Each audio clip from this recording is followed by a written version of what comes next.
এখন আমি যে জায়গাটায় দাঁড়িয়ে আছি এটা হচ্ছে ইন্ডিয়ার হাইয়েস্ট ঝিল গুরুদম্বা লেক। সে অঙ্কিতা দেখো কি করছে, একবার যেও না অঙ্কিতা। এখন কিন্তু অবস্থা ভীষণ খারাপ হয়ে গেছে, ওয়েদার একদম খারাপ হয়ে গেছে, লাইভ স্নোফলও হচ্ছে একদম। দেখো বন্ধুরা, আমি কিন্তু এখন আছি বরফের দেশে, চারিদিকে শুধু বরফ আর বরফ। কলকাতা তথা বাংলার মানুষদের সব থেকে কাছের পাহাড় ও বরফ ছুঁয়ে দেখার অভিজ্ঞতা হয় কিন্তু এই সিকিমে। সব থেকে বেশি 0 পয়েন্ট, ইয়াংথাং ভ্যালি, কাটাও এই জায়গাগুলোতে সারা বছরই মানুষ বরফ ছুঁয়ে দেখতে পারে, যাকে বলা হয় মিনি সুইজারল্যান্ড। আমরা এখন রয়েছি ভারতবর্ষের সব থেকে উচ্চতম লেক, 17,800 ফুট উঁচুতে গুরুদম্বার লেক, যেটা প্রতিটা বাঙালি কিন্তু একটা স্বপ্ন থাকে।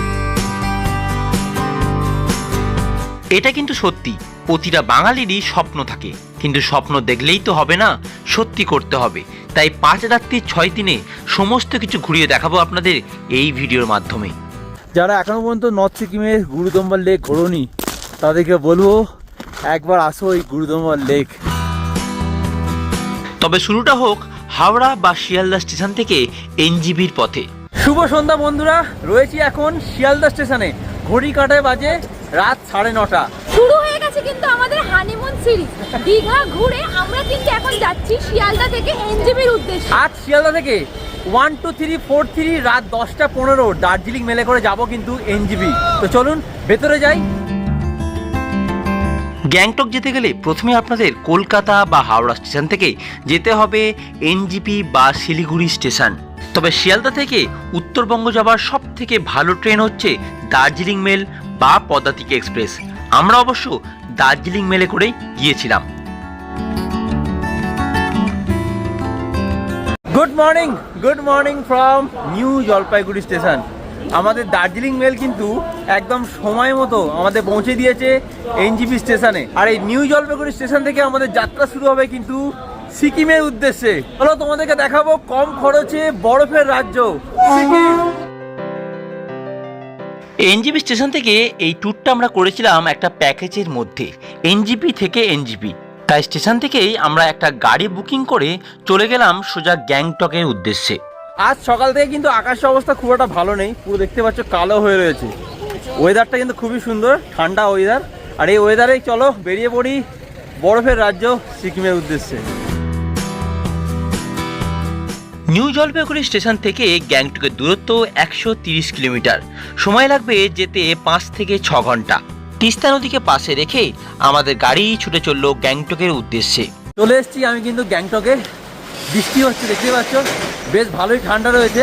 আর আমরা আজ গ্যাংটকের বুকে যে হোটেলটায় রয়েছি, এই যে হোটেল জেড-আই, প্রচণ্ড ঠান্ডা লাগছে। চলো তোমাদেরকে হোটেলটা একটু দেখাই। ওরে বাবা রে, এই হচ্ছে হোটেল, বাহ ভীষণ সুন্দর। এই হচ্ছে আমাদের হোটেল জেড-আই। দেখো এখানে লেখা রয়েছে হোটেল জেড-আই আর ট্রাভেলার কিন্তু ট্যুর কিংডম। আর এই ট্যুর কিংডমের হয়ে কিন্তু এসছি এবারে সিকিম ট্রিপে। তো এই হচ্ছে এনাদের ডাইনিং এরিয়া, বেশ বড়, অনেকেই বসে খাওয়া দাওয়া করছেন। আর এই যে খাবার সমস্ত রয়েছে এখান থেকে আমাদের খেয়ে নিতে হবে। ভাত রয়েছে, ডাল রয়েছে, একটা সবজি রয়েছে দেখতেই পাচ্ছ, এই যে বেশ সুন্দর স্যালাড সঙ্গে রয়েছে, পাঁপড়ও রয়েছে। এটা একদম এমজি মার্কের কাছেই রয়েছে, পায়ে হেঁটে মাত্র 1 মিনিট কিন্তু। তো এই হচ্ছে রুমে তো ঢুকলাম, বাহ রুমটা জাস্ট অসাধারণ সুন্দর। একটা কিং সাইজ বেড রয়েছে, এখানে সোফা টোফা সব রয়েছে দেখতে পাচ্ছ, কাভার দেওয়া রয়েছে। এদিকে হচ্ছে ওয়াশরুম, এটা এই যে ওয়াশরুমটা একদম পরিষ্কার পরিচ্ছন্ন ওয়াশরুম একদম। এই হোটেলটা কিন্তু খুবই সুন্দর আর এমজি মার্কেটের খুবই কাছে। তো এটা হচ্ছে 4 বেডরুম দেখতে পাচ্ছ, এখানে 2টো বেড রয়েছে, এখানে 3 জন, ওখানে 1 জন, সিঙ্গেল বেড। টোটাল 4 জন কিন্তু তোমরা থাকতে পারবে এখানে। সোফা সেট রয়েছে, কভার দেওয়া রয়েছে, খুব সুন্দর হোটেলটা দেখতে পাচ্ছ। আর এদিকে রয়েছে ওয়াশরুম। না সত্যি মানতে হবে এই ট্যুর কিংডম কিন্তু হোটেলটা খুব সুন্দর দিয়েছে। প্রচণ্ড খিদে পেয়েছে, চটপটাকে লাঞ্চটা করি, তারপর বাকি কথা বলছি। আমরা প্রত্যেকেই ভাত, ডাল ও মাছের ঝাল দিয়ে দুপুরের লাঞ্চটা জমিয়ে করলাম। তারপর আমরা বেরিয়ে পড়লাম হোটেল থেকে খুবই কাছে এমজি মার্কেটে একটু ঘোরাঘুরি করতে। সন্ধে হয়েছে, ঘড়ি কাটায় এখন বাজে সন্ধে 6টা। আর আমরা চলে এসেছি এমজি মার্কেট, কারণ এমজি মার্কেট খুব কাছেই কিন্তু আমাদের হোটেল হোটেল জেডাই। সকাল থেকে কিন্তু ওয়েদারটা ভীষণ খারাপ, তাই এখন বৃষ্টি পড়ছে, লোকজন খুবই কম এমজি মার্কেটে। তো যাই হোক, আমাদের তো বেরোতেই হবে, তোমাদেরকে দেখাতে হবে এমজি মার্টটা। চলো ঘুরিয়ে দেখাই এই বৃষ্টির ওয়েদারে। আগের থেকে এমজি মার্ট এখন আরও অনেক সুন্দর, বিভিন্ন রকম ফুল গাছ দিয়ে ঘেরা সুন্দর পরিবেশ, মনে হবে যেন আপনারা বিদেশে এসে গেছেন।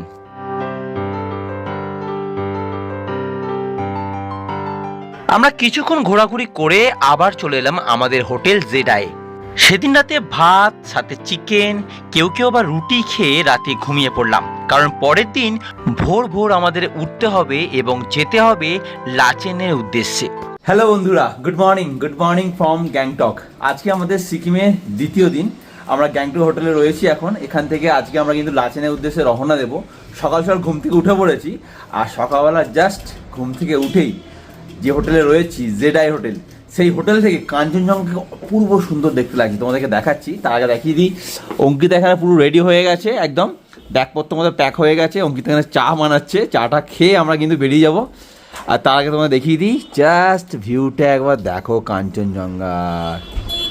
ফাইনালি আমরা অনেকদিন পরে কিন্তু আবার সিকিম যাচ্ছি। সিকিমের একদম সমস্ত কিছু আমরা কভার করব, আর তোমাদেরকেও কিন্তু ভিডিওর সঙ্গে থাকতে হবে, কারণ সমস্ত কিছু তোমাদেরকে আমি দেখাবো। তো চলো বেরিয়ে পড়ি। এখন ঘড়িতে সময় হচ্ছে প্রায় 7টা। শান্তনু রেডি? তো চল বেরিয়ে পড়ি। সকাল সকাল হোটেল থেকে ব্রেকফাস্টটা সেরে নিলাম। লুচি, পোহা, তরকারি, সাথে ছিল সিদ্ধ ডিম। সত্যি কথা বলতে এনাদের সার্ভিস খুবই ভালো, যেমন হোটেল তেমন এনাদের খাওয়া দাওয়া, স্টাফেদের ব্যবহারও খুবই ভালো ছিল। ব্রেকফাস্ট সারতে না সারতেই আমাদের গাড়ি এসে হাজির। আমরা লাগেজ তুলে দিয়ে রেডি হয়ে বেরিয়ে পড়লাম লাচেনের উদ্দেশ্যে। তো চলো, গাড়ি কিন্তু আমাদের রেডি হয়ে গেছে, হোটেলের সামনে অলরেডি চলে এসেছে। এখান থেকে লাচেনের দূরত্ব হচ্ছে 123 কিলোমিটার, তো বেশ অনেকক্ষণ সময় লাগবে। গাড়িতে উঠে পড়া যাক। পাহাড়ি আঁকামাকা পথ সাথে কাঞ্চনজঙ্ঘার অপরূপ সৌন্দর্য দেখতে দেখতে আমাদের গাড়ি ছুটে চলল লাচেনের উদ্দেশ্যে। ঘণ্টাখানেকের মধ্যেই আমরা পৌঁছে গেলাম নর্থ সিকিমের খুবই ফেমাস 7 সিস্টার ওয়াটারফলসের সামনে। এখন আমি দাঁড়িয়ে আছি নর্থ সিকিমের খুব ফেমাস একটা ওয়াটারফল, 7 সিস্টার ওয়াটারফল। এই 7 সিস্টার ওয়াটারফলসে কিন্তু 7টা ধারায় নেমে আসে, কিন্তু নিচ থেকে আমরা সাধারণত 4টি ধারাই দেখতে পারি, বাকি ধারা দেখা যায় না। দেখো কি সুন্দর, দারুণ লাগছে কিন্তু। কিছুক্ষণ সময় কাটিয়ে আমরা আবার বেরিয়ে পড়লাম আমাদের নর্থ সিকিম লাচেনের উদ্দেশ্যে।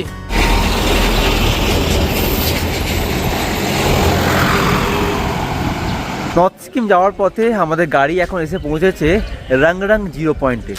এটা হচ্ছে একটা ছোট্ট ভ্যালি, দেখতেই পাচ্ছেন, অনেকগুলো ঘর এবং রেস্টুরেন্ট রয়েছে এখানে। এখানে আমরা দাঁড়িয়েছি লাঞ্চ করার জন্য। যদি আপনারা নর্থ সিকিম যাওয়ার পথে কিন্তু আপনাদেরকে এইখানেই লাঞ্চ করাবে এই আমাদের ট্রাভেল এজেন্সি। নর্থ সিকিমের পারমিট আমরা পেয়ে গেছি। কালকে আমরা গুরুদম্বা যাব, জিরো পয়েন্ট যাব, আরও অনেক কিছু আছে, কাটাও, কালাপাত্থার, সব কিছুই তোমাদেরকে দেখাবো ভিডিওতে। তো এই পারমিটটা তোমরা যদি এজেন্সির সাথে আসো, ওনারা সমস্ত ব্যবস্থা করে দেবে। পারমিটের জন্য কিন্তু লাগবে ভোটার কার্ড আর হচ্ছে ফটো, যেটা আমরা অনলাইনে অলরেডি দিয়ে দিয়েছিলাম, আর ভোটার কার্ডের একটা করে জেরক্স। তো চলো যাওয়া যাক তাহলে। পারমিটের সমস্ত কাজ কমপ্লিট করে আমাদের গাড়ি আবারও ছুটে চলল লাচেনের উদ্দেশ্যে।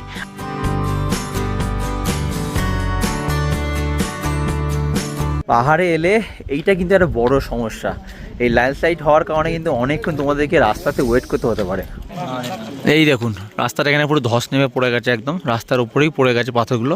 জেসিবি এসে এইটা পরিষ্কার করবে, তারপর আমরা যেতে পারবো। আমরা কিন্তু এখন রয়েছি নাগাতে, আর নাগাতে এসে আমরা দেখতে পেলাম খুব সুন্দর একটা মনেস্ট্রি আমার পিছনে রয়েছে, দারুণ। রাস্তার মধ্যে ল্যান্ডস্লাইড হওয়ার কারণে আমাদের গাড়ি প্রায় 2 ঘন্টা আটকে ছিল। তারপর আমরা ওখান থেকে আবারও বেরিয়ে গেলাম নর্থ সিকিমের উদ্দেশ্যে। ছোট বড় অজস্র টানেল ও ব্রিজ পেরিয়ে আমাদের গাড়ি এসে পৌঁছালো লাচেন। আমি এখন দাঁড়িয়ে আছি চুংথাং। চুংথাং নামটা হয়েছে কারণ এখানে দুটো নদীর মিলনস্থল, একটা হচ্ছে তিস্তা আর একটা হচ্ছে লাচুং। তাই এই দুটো নদীর মিলনস্থল হয়েছে বলে এই জায়গাটার নাম হচ্ছে চুংথং। এখান থেকে কিন্তু রাস্তাটা দুটি ভাগে ভাগ হয়ে যাচ্ছে, একটা লাচেন একটা লাচুং। ঘড়ি কাটায় তখন বাজে সন্ধ্যে 7টা। আমরা এসে পৌঁছালাম লাচেনে আমাদের হোটেলে। ঘড়ি কাটায় এখন বাজে সন্ধে 6:30, আর আমরা কিন্তু এই মুহূর্তে এই মাত্র এসে পৌঁছালাম লাচেনে। গ্যাংটক থেকে 130 কিলোমিটার পথ অতিক্রম করে আমরা কিন্তু চলে এসেছি লাচেন। আর আজকে রাত্রিটা আমরা লাচেনে থাকবো রয়্যাল এভারেন্স হোটেলে। এই সমস্ত কিছু কিন্তু আমাদের ব্যবস্থা করে দিয়েছে ট্যুর কিংডম। হোটেলে চেকিং করেই আমরা যে যার মতো একটি করে রুম নিয়ে নিলাম। এই হচ্ছে রুম, দেখো অসাধারণ সুন্দর, অনেক বড় স্পেসিয়াস রুম, একটা কিং সাইজ বেড রয়েছে, এদিকে একটা সোফা রয়েছে, এটা কিন্তু বেড কাম সোফা। আর দেখো কি সুন্দর ডেকোরেশন, একদম কাঠ দিয়ে। এখানে একটা ছোটো মতো কভার দেওয়া রয়েছে, সঙ্গে মিরর রয়েছে, অনেকটা বড় রুম। এখান থেকে কিন্তু খুব সুন্দর ভিউ পাওয়া যায়, মানে উপরে সবকটা রুমই কিন্তু এখানে ভিউ পাবে। ছবি তুলবে। রুমে একটু ফ্রেশ হয়ে আমরা চলে এলাম ডাইনিং এরিয়ায়। সেখানে রাতের ডিনারটা সেরে ফেললাম। গরম গরম ভাত, ডাল, ডিম কষা দিয়ে রাতের ডিনারটা সেরে আমরা তাড়াতাড়ি ঘুমিয়ে পড়লাম। বন্ধুরা, ঘড়ি কাটা এখন বাজে কিন্তু সকাল 6টা, আর আমরা রয়েছি এখন লাচেনে। আজকে গুরুদম্বার পথে আমরা রওনা দেবো। লাচেনে সকাল সকাল ঘুম থেকে উঠে পড়েছি জাস্ট একটা জিনিস দেখার জন্য। চলো তোমাদেরকে দেখাই। এই ভিউ দেখে না মানে পাগল হয়ে গেছি। এটা হচ্ছে কোটি টাকার ভিউ। জাস্ট দেখো তোমরা, একবার দেখো, জাস্ট একবার দেখো তোমরা। হো হো, এটা কি কেউ বলতে পারবে? একটু দেখো, দেখে বলো কি দৃশ্য এটা। এটা কি, এটা কি বলে এটাকে? উফ, কোটি টাকার ভিউ, কোটি টাকার। ট্যুর কিংডম যে হোটেলটা আমাদেরকে দিয়েছে লাচেনে, সেই হোটেলের ছাদে আমি রয়েছি। আর সেই ছাদ থেকেই কিন্তু এই ভিউটা আমরা দেখতে পাচ্ছি। উফ, এই ভিউটা দেখেই তো মন জান সব ঠান্ডা হয়ে গেছে একদম। ভিউটা দেখার পরে ঠান্ডার মধ্যে আমি অঙ্কিতাকে রেখে নিয়ে চলে এসেছি, কারণ আমি একা দেখবো সেটা তো হতে পারে না, তাই তোমাকেও নিয়ে এলাম। দেখো একটু ভিউটা কেমন লাগছে বলো। দারুণ দারুণ, মানে উফ, মন শান্তি হয়ে গেল এইসব দেখে। এটা হচ্ছে লাচেন শহর, দেখতেই পাচ্ছেন এই লাচেন শহর, আর এই হচ্ছে ভিউ। উফ, আরে এই কি দৃশ্য। রুমে এসে একটু ফ্রেশ হয়ে আমরা চলে এলাম ব্রেকফাস্ট টেবিলে। পোহা, উপমা দিয়ে আমরা সকালের ব্রেকফাস্টটা সেরে তাড়াতাড়ি বেরিয়ে পড়লাম গুরুদম্বার লেকের উদ্দেশ্যে। জানি না এখন মতো গুরুদম্বার লেকে পৌঁছাতে পারবো কিনা, কিন্তু এখন যে সিচুয়েশনটা, মানে এখন যে রোদ বেরিয়েছে না, এত সুন্দর লাগছে, মানে দারুণ ওয়েদারটা কিন্তু এখন লাচেনে খুবই সুন্দর।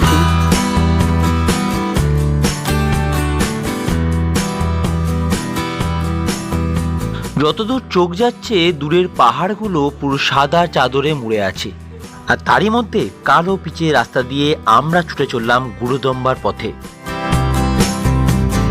গুরুদম্বা যাওয়ার পথে এখন আমরা দাঁড়িয়েছি একটু টি হোল্ড নিতে। আর এই জায়গাটার নাম হচ্ছে থাঙ্গু। এখানে আসলে তোমরা যদি কেউ জুতো মানে চাও যে ভাড়া নিতে, মানে বড় বড় যে শুগুলো হয় সেগুলো তোমরা যদি বরফে পড়ার জন্য ভাড়া নিতে চাও, এই সব জায়গা থেকে কিন্তু তোমরা অনায়াসে ভাড়া পেয়ে যাবে। জ্যাকেটও ভাড়া পেয়ে যাবে যদি তোমাদের কাছে না থাকে। তো আমরা সব কিছুই ক্যারি করেছি, তাই আমাদের ভাড়া নিতে হয়নি। তো চলো এখানে একটুখানি টাইম স্পেন্ড করবো, তারপর আমরা গুরুদম্বার উদ্দেশ্যে কিন্তু বেরিয়ে পড়বো। এইরকম বরফ তোমরা হাতের মধ্যে নিয়ে খেলা করতে পারো। একটা কথা না বলেই নয়, এখানে মানুষজন কিন্তু সত্যি ভীষণ ভালো, কারণ আমি দেখলাম এখানে কিন্তু এনারা অনেকটা হেল্প করছে মানুষদেরকে। অবশেষে এসে পৌঁছে গেলাম গুরুদম্বা লেক। এটা হচ্ছে ইন্ডিয়ার হাইয়েস্ট ঝিল। এখন আমি যে জায়গাটায় দাঁড়িয়ে আছি এটা হচ্ছে ইন্ডিয়ার হাইয়েস্ট ঝিল গুরুদম্বা লেক, যার উচ্চতা কিন্তু 17,800 ফিট। তো আমি এখন বন্ধুরা 17,800 ফিট উচ্চতায় কিন্তু দাঁড়িয়ে আছি। আজ আমি এই যে গুরুদম্বা লেকে রয়েছি, সেটা শুধুমাত্র তোমাদের ভালোবাসা, আশীর্বাদ। এই দুটো জিনিস যদি না থাকতো, সত্যি বলছি আমি কিন্তু আজ এই জায়গায় এসে পৌঁছতে পারতাম না। আমি এখন দাঁড়িয়ে রয়েছি গুরুদম্বা লেকের উপরে, যেটা সবার স্বপ্ন থাকে, প্রতিটা বাঙালির স্বপ্ন থাকে এখানে আসার। সেই গুরুদম্বা লেকের উপরে কিন্তু দাঁড়িয়ে রয়েছি আমি। দেখতে পাচ্ছ জল পুরো জমে বরফ হয়ে গেছে, আর এই বরফের উপরে আমি দাঁড়িয়ে রয়েছি, যার উচ্চতা হচ্ছে 17,800 ফিট। সেই উচ্চতায় আমি দাঁড়িয়ে রয়েছি, আর জল পুরো একদম বরফ হয়ে গেছে, আর এই বরফের উপর দাঁড়িয়ে রয়েছি আমি। এই যে গুরুদম্বার লেক, ওহো! আর এরকমই ট্রিপ তোমরা যদি করতে চাও, চলে আসো ট্যুর কিংডমের সাথে এই নর্থ সিকিম। যারা এখনো পর্যন্ত নর্থ সিকিমের গুরুদম্বার লেক ঘোরোনি, তাদেরকে বলবো একবার আসো এই গুরুদম্বার লেক। এই লেকে যদি না আসো, এর যে মজা, এর যে ফিলিংস তোমরা কিন্তু বুঝতে পারবে না। নর্থ সিকিমে আমরা কিন্তু এসেছি ট্যুর কিংডমের হয়ে, যে ট্রাভেল এজেন্সি আমাদেরকে গাইড করে নিয়ে এসছে এই নর্থ সিকিম। আর আমরা এখন দাঁড়িয়ে রয়েছি 17,800 উঁচুতে। যেখানে প্রতিটা বাঙালির আসার স্বপ্ন থাকে, সেই গুরুদম্বা লেক। গুরুদম্বা লেকে আমরা অনেকক্ষণ সময় কাটিয়ে এখন কিন্তু এখান থেকে আমরা চলে যাব কালাপাথার উদ্দেশ্যে। এখানে বেশি কথা বলতে পারছি না, অল্প কথা বলছি কারণ এখানে শ্বাসকষ্ট হচ্ছে। তোমরা যারা গুরুদম্বা লেকে আসবে অবশ্যই কিন্তু কর্পূর নিয়ে আসবে। কর্পূর ছাড়া কিন্তু এখানে শ্বাসকষ্ট হতে পারে, বা তোমরা অক্সিজেন ক্যানও নিয়ে আসতে পারো, 400 টাকা দাম, সেটা তোমরা মেডিকেল স্টোর থেকে পেয়ে যাবে। যাই হোক, এখানে আর বেশি কথা বলবো না, এখান থেকে আমরা চলে যাবো এখন কালাপাথার উদ্দেশ্যে। গুরুদম্বা লেক আমরা ঘুরে দেখলাম, সত্যি অপূর্ব সুন্দর জায়গা।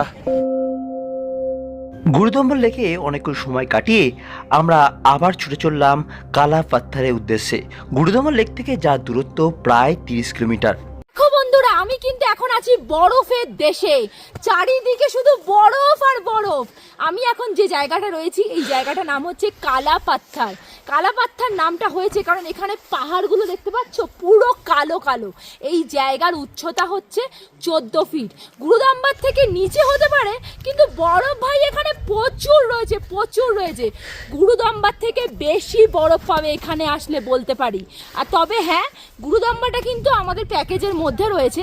যদি তোমরা কালাপাত্থার করতে চাও তাহলে ড্রাইভারদার সাথে কথা বলে নেবে, তার জন্য তোমাদের 3.5 থেকে 4,000 টাকার মতন পড়বে আলাদা। সেটা কিন্তু এখানে এসে তোমাদের ড্রাইভারদার সাথে কথা বলতে হবে। দেখো দেখো, রয়েছে বরফের দেশে। আর কি, যারা ভাবছো এবছর নর্থ সিকিম প্ল্যানিং করবে তারা এই মাসে বা পরের মাসের মধ্যেই চলে আসো, তাহলে কিন্তু এত সুন্দর বরফ পাবে। সত্যি কথা বলতে নর্থ সিকিম আমরা এত এনজয় করেছি, এত মজা করেছি যে বলার মতো না, কারণ এত বরফ আমরা লাইফে ফার্স্ট টাইম মনে হয় দেখলাম। দারুণ দারুণ। আমাদের কালাপাত্তার ঘোরা হয়ে গেল, আমরা এখান থেকে আবার কিন্তু বেরিয়ে পড়বো লাচেনের উদ্দেশ্যে। ওখানে গিয়ে আমরা দুপুরে লাঞ্চ করব, তারপর লাঞ্চ করে আমরা চলে যাব লাচুং। তো যাই হোক, খুবই সুন্দর লাগছে। যাই হোক, একটা কথা বলবো, তোমরা প্ল্যানিং করো, চটপট চলে আসো। গুরুদম্বা লেক ও সাথে কালাপাত্থার ঘুরে হোটেলে ফিরতে ফিরতে আমাদের প্রায় বিকেল হয়ে গেছিল। আমরা হোটেলে ফিরে লাঞ্চ করে তারপর একটু রেস্ট নিয়ে বেরিয়ে পড়লাম লাচুনের উদ্দেশ্যে। লাচেন থেকে লাচুনের দূরত্ব প্রায় 100 কিলোমিটার, যেতে সময় লাগবে 3 থেকে 4 ঘন্টার মতন। সেদিন লাচেনে ঢুকতে আমাদের প্রায় সন্ধে হয়ে গেছিল। হোটেলে পৌঁছে আমরা চেকিং করে যে যার মতো রুম নিয়ে নিলাম। এই দেখো, এইটা হচ্ছে আমার রুম, একদম মানে খুব সুন্দর। একটা কিং সাইজ বেড আছে, অনেক বড় স্পেসিয়াস দেখতে পাচ্ছি রুমটা, খুব সুন্দর, ডেকোরেশন তো খুব ভালো। আর প্রিমিয়াম কোয়ালিটি রুম। আর এদিকে রয়েছে একটা কাভার্ড টিভি, একটা মিরার রয়েছে খুব সুন্দর, ফোনও রয়েছে, রিসেপশনে তোমরা ফোন করতে পারবে। এখানে কমপ্লিমেন্টারি সমস্ত কিছু দেওয়া রয়েছে, চা করার জন্য, গরম জল করার জন্য কেটলিও দেওয়া রয়েছে। ওয়াশরুমটা দেখিয়ে দিই, ওয়াশরুমটা হচ্ছে এইটা। এই দেখো, একদম পরিষ্কার পরিচ্ছন্ন, পুরো গিজার তো হয়েছে, অনেকটা বড়। ঘড়িকাটে এখন বাজে রাত 8টা। আমরা এই মুহূর্তে এসে পৌঁছালাম কিন্তু লাচুংয়ে। আর এখানে বেশ ভালোই ঠান্ডা রয়েছে, কিন্তু এখন -2 চলছে, বুঝতে পারছো কেমন ঠান্ডা। তারপর বৃষ্টি হচ্ছে, ওয়েদার কিন্তু খুব খারাপ, সকাল থেকে বৃষ্টি হচ্ছিল। মাঝে একটু ওয়েদারটা ভালো হয়েছিল যে সময় আমরা গুরুদম্বা লেক ছিলাম, এখন আবার কিন্তু বৃষ্টি হচ্ছে। আমরা আজকে লাচুনে যে হোটেলে রয়েছি দেখিয়ে দিই, এই দেখো, হোটেল ব্লেজ ইন। এই হচ্ছে হোটেল, আমাদের গাড়ি এসে গেছে, চলো হোটেলের দিকে যাওয়া যাক। বৃষ্টি পড়ছে কিন্তু, ওহো। এই হচ্ছে এনাদের রিসেপশন এরিয়া, বেশ বড়। নমস্তে নমস্তে। এদিকটা আছে কিন্তু এদের ডাইনিং স্পেস। এই হচ্ছে ডাইনিং এরিয়া, এই দেখো বেশ বড় ডাইনিং এরিয়া কিন্তু। আর এটা হচ্ছে কিচেন।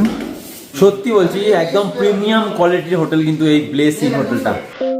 রাত বাড়লো, আমরা রাতে ডিনার করতে বসে বললাম। ভাত অথবা রুটি, সাথে ছিল তরকারি ও চিকেন কষা। চিকেন কষা দিয়ে রাতে ডিনারটা জমিয়ে করে আমরা সেদিনের মতো ঘুমিয়ে পড়লাম। আর এই ভিডিওটা এখানেই শেষ করলাম। পরবর্তী পর্বে আমরা দেখাবো নর্থ সিকিমের 0 পয়েন্ট, ইয়াংথাং ভ্যালি, কাটাও। দেখা হবে পরবর্তী পর্বে। ততদিন ভালো থাকবেন, সুস্থ থাকবেন।